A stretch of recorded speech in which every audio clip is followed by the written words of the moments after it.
যান্ত্রিক শক্তি সেটা অপরিবর্তিত থাকবে। মানে একটা বস্তুকে তোমরা নিয়েছো, নিয়ে ধরো ফ্রিলি 3 তলা ছাদের উপরে উঠে পড়েছে, 3 তলা ছাদের উপরে উঠে পাশ দিয়ে এরমভাবে ফেলে, তাহলে সেই যে বস্তুটা ধরুন একটা বড় ঢিল নিয়েছে, সেটা উপর থেকে নিচে পড়েছে, মাঝখানে কেউ তাকে ধরে নেই বা তার সঙ্গে কোনো সুতো টুতো কিচ্ছু করা নেই, উপর থেকে নিয়ে ছেড়ে দিয়েছে, পুরো উপর থেকে মাটিতে পড়লো। এই যে পুরো যে যাত্রা এটা হলো অবাধে পতনশীল বস্তু, মানে পড়ছে নিচে পতনশীল বস্তু, অবাধে, মানে কেউ তাকে বাধা দিচ্ছে না। ওই বস্তুটার উপরে কী বল কাজ করছে? পৃথিবীর আকর্ষণ বল কাজ করছে, তাই না? এই বস্তুটার ক্ষেত্রে বলছে মোট যান্ত্রিক শক্তি অপরিবর্তিত। মোট যান্ত্রিক শক্তি বলতে না স্থিতিশক্তি এবং গতিশক্তির সমষ্টিটাকে যান্ত্রিক শক্তি বলা হয়। স্থিতিশক্তি এবং গতিশক্তি, ধরে নাও কোনো একটা বস্তুকে এরকম উপরে আছে, এটা হলো ভূমি, বস্তুটা এখানে ছিল, এখান থেকে পড়ছে নিচের দিকে, এরকম এই পথে এরকমভাবে পড়বে।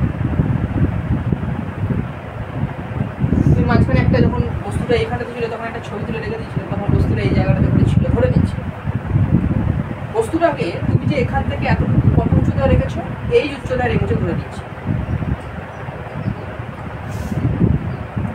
বস্তুটাকে এই উচ্চতায় রেখেছিলে, রেখে ছেড়ে দিলে, তাহলে বস্তুটা নিচের দিকে নামতে থাকবে। কোনো একটা মুহূর্তে আমি ধরে নিচ্ছি যে এখান থেকেই এতটুকু যে দূরত্ব সেটা হলো এক্স, তো এক্স মিটার দূরত্বে বা এক্স সেন্টিমিটার দূরত্বে বস্তুটা এই জায়গায় পৌঁছেছে, তারপরে কিছুক্ষণ পর বস্তুটা এখানে পড়ে গেছে। আচ্ছা, এই দূরত্বটা কত? পুরোটা যদি এইচ হয়, এটা যদি এক্স হয়, তাহলে এটা কত হবে? এইচ মাইনাস এক্স, ঠিক তো? H minus x. তো বলছি যে প্রত্যেকটা স্টেপে মানে বস্তুটা যেখানে থাকবে না কেন, মোট যে শক্তিটা ধ্রুবক হবে বা পরিবর্তন হবে না। মোট শক্তি বলতে না, এই যে যান্ত্রিক শক্তি বলছে, যান্ত্রিক শক্তি মানে কি? স্থিতি শক্তি প্লাস কি গতি শক্তি।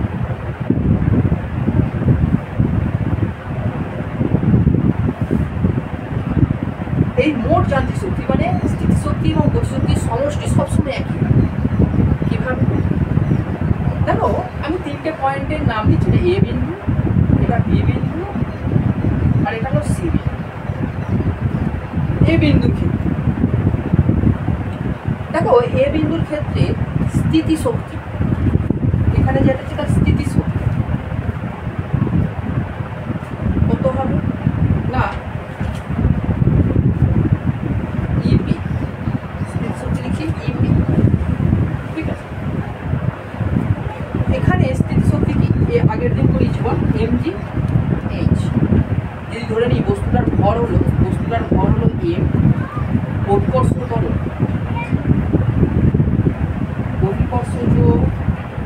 ত্বরণ, যদি জি হয় আর উচ্চতা তো এইচ, তাহলে তার স্থিতি শক্তি কত? এমজিএইচ। আগের দিন করানো হয়েছিল না, স্থিতি শক্তি এমজিএইচ। আচ্ছা, গতি শক্তি কত? এবি, মানে এ তো বস্তুটাকে স্থির অবস্থায় রেখেছিস, তার কোনো গতিই নেই। এমনি গতিশক্তির রাশিমালা কি? হাফ এম ভি স্কোয়ার, তাই তো?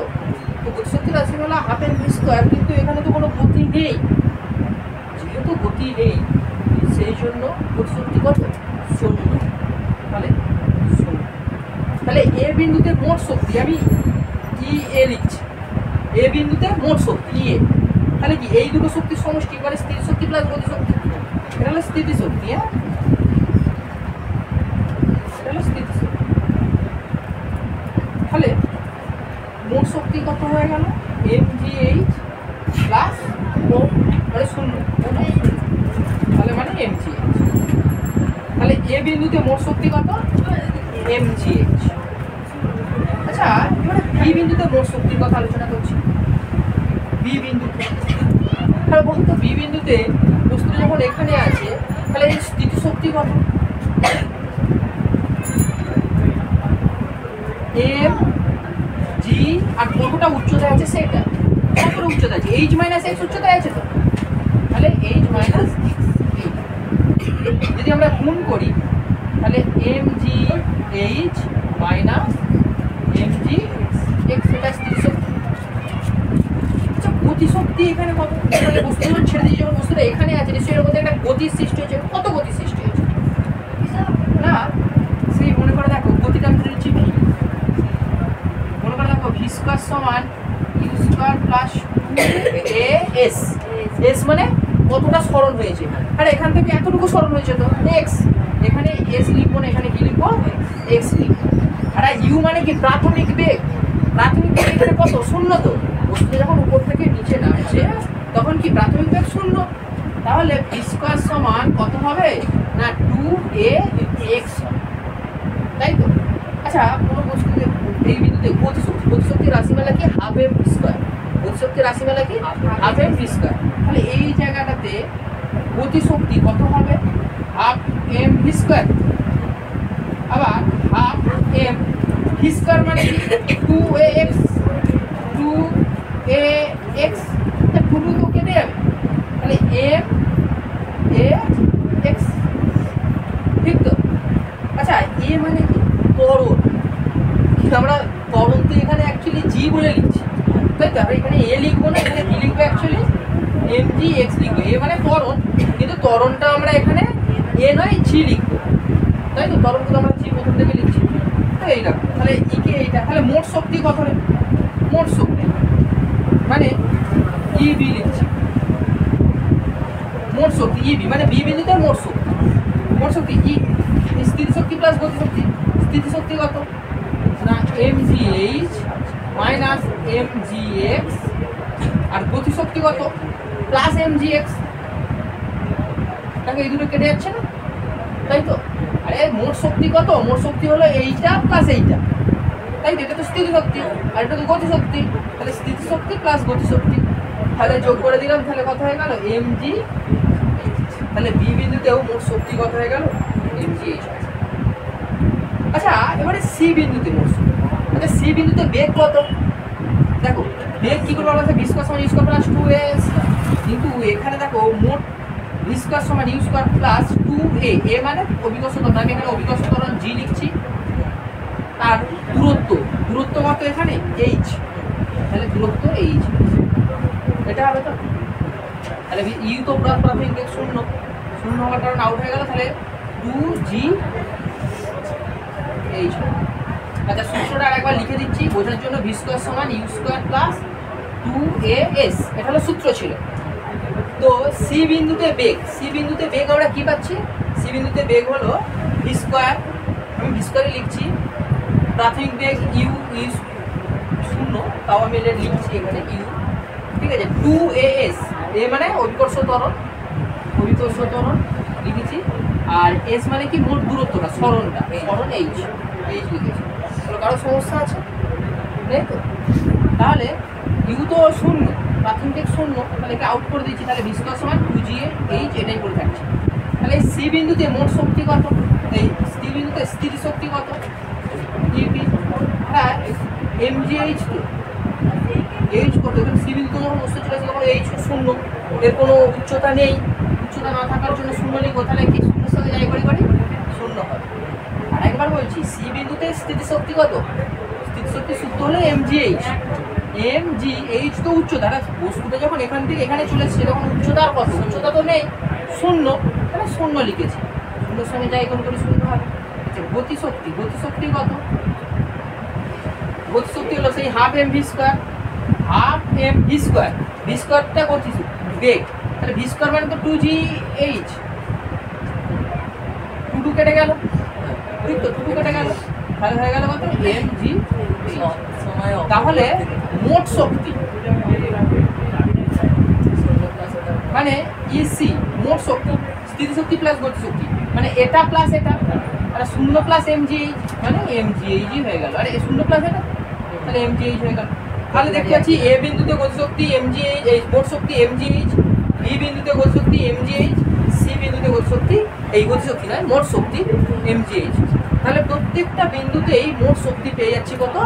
mgh করে, ঠিক আছে? তো পুরো জিনিসটাকে আরও একবার বোঝানোর চেষ্টা করছি। দেখেন আমাকে বলা হচ্ছে যে অবাধে কোনো বস্তু যদি পড়ে তাহলে মোট শক্তি কি হবে না স্থির থাকবে বা ধ্রুবক থাকবে, কোনো পরিবর্তন হবে না। মোট শক্তি মানে কি স্থিতিশক্তি প্লাস গতিশক্তি, ঠিক আছে। আচ্ছা স্থিতিশক্তি রাশিমালাটা কি? স্থিতিশক্তি রাশিমালা হলো ভর গুণিতক ত্বরণ গুণিতক উচ্চতা বা সরণ, এটা হলো স্থিতিশক্তি রাশিমালা। গতিশক্তি রাশিমালা কি ভার ইনটু ভর গুণিতক বেগের স্কয়ার। ছোট করে লিখে দিলাম, তো এই জন্য তো হাফ এম ভি স্কয়ার লিখছিলাম আমরা, কিভাবে লিখছিলাম হাফ এম ভি স্কয়ার লিখছিলাম, তাই তো। বুঝতে পারলেন কি বলতে চাইছি, মানে হাফ গুণিতক ভর গুণিতক বেগের স্কয়ার, এইটা। তাহলে এ বিন্দুতে স্থিতিশক্তি, স্থিতিশক্তি কত? তাহলে ভর এম জি, এই যে স্থিতিশক্তি সূত্র কি ভর গুণিতক ত্বরণ গুণিতক উচ্চতা, তাহলে ভর গুণিতক, ঠিক আছে। তো ত্বরণ আমরা কি লিখেছি এখানে অভিকর্ষ ত্বরণ জি লিখেছি, আর উচ্চতা কি এই যে লিখেছি, এটা এটা স্থিতিশক্তি। গতিশক্তি কত? একটা বস্তুটা তো ছাড়ি উপরে সব সরলত রেখেছি, তাই তো। তাহলে গতি কত? নেই। গতি যদি না থাকে তাহলে তার গতিশক্তিও নেই, ওই জন্য তাহলে গতিশক্তি শূন্য। তাহলে মোট শক্তি কত হয়ে গেল? এই দুটো যোগ করলে mgh হয়ে গেল। ওকে, নেক্সট স্টেপে বি বিন্দুতে তার বেগটা বের করেছি। বি বিন্দুতে বেগ বের করবো কি করে না এই সূত্রের সাহায্যে, ই স্কয়ার সমান ইউ স্কয়ার প্লাস 2as একটা সূত্র ছিল, হ্যাঁ তাই তো। তাহলে বি বিন্দুতে বেগ কি করে বের করবো না বি বিন্দুতে বেগ আমি ভি ধরে নিচ্ছি, তাহলে বি স্কয়ার সমান একটা প্রাথমিক বস্তু শূন্য, তাহলে শূন্য স্কয়ার বাদ দিয়ে দিচ্ছি প্লাস 2 এ মানে কি ত্বরণ, এখানে ত্বরণ কি জি, তো আর এসটা কি সরণ, আর এখান থেকে এতটুকু যে এসেছে এটাই তো সরণ মানে এক্স। তাহলে ভি স্কয়ার সমান কি হয়ে গেছিল 2gx, এটা হয়েছিল, তাই তো। তাহলে এখান থেকে এখানে যে এসেছে আগে প্রথমে স্থিতিশক্তিটা বের করি। স্থিতিশক্তিটা কি না স্থিতিশক্তি সেই এম ভর গুণিতক ত্বরণ গুণিতক উচ্চতা, উচ্চতা কত এতটুকু তো এইচ মাইনাস এক্স, উচ্চতা এইচ মাইনাস এক্স করে দিয়েছি, ঠিক তাই তো। তাহলে এবারে গুণ করে দিয়েছি কত mgh মাইনাস mgx, তাহলে এটা হলো স্থিতিশক্তি হয়ে গেল। এবারে গতিশক্তি কত হবে না গতিশক্তি হবে হাফ এম ভি স্কয়ার, তো তাহলে গতিশক্তির সূত্র কি হাফ গুণিতক ভর গুণিতক বেগ স্কয়ার, তাহলে half M V square, half M লিখেছি, ভি স্কয়ার মানে কি 2gx, এই যে ভি স্কয়ার জায়গায় 2gx বসিয়ে দিয়েছি। এখানটাতে একটুখানি কেটে বোঝার সুবিধার্থে একটু ওইভাবে করছি, 2gx ওখানে জি এর জায়গায় এক্স লিখেছিলাম জি এর জায়গায়, একই ব্যাপার ছিল কিন্তু বোঝার সুবিধাতে আরেকবার লিখে দিচ্ছি। তাহলে 2 কেটে গিয়েছিল, তাহলে কি হয়েছিল mgx হয়ে গিয়েছিল, ঠিক আছে। তাহলে দেখো আরেকবার বলে দিচ্ছি হাফ এম ভি স্কয়ার মানে কি 2gx, ভি স্কয়ারের জায়গায় 2gx বসালাম, 2 কেটে গেল উপর নিচে কেটে গেল, তাহলে mgx করে রয়েছে, ঠিক আছে।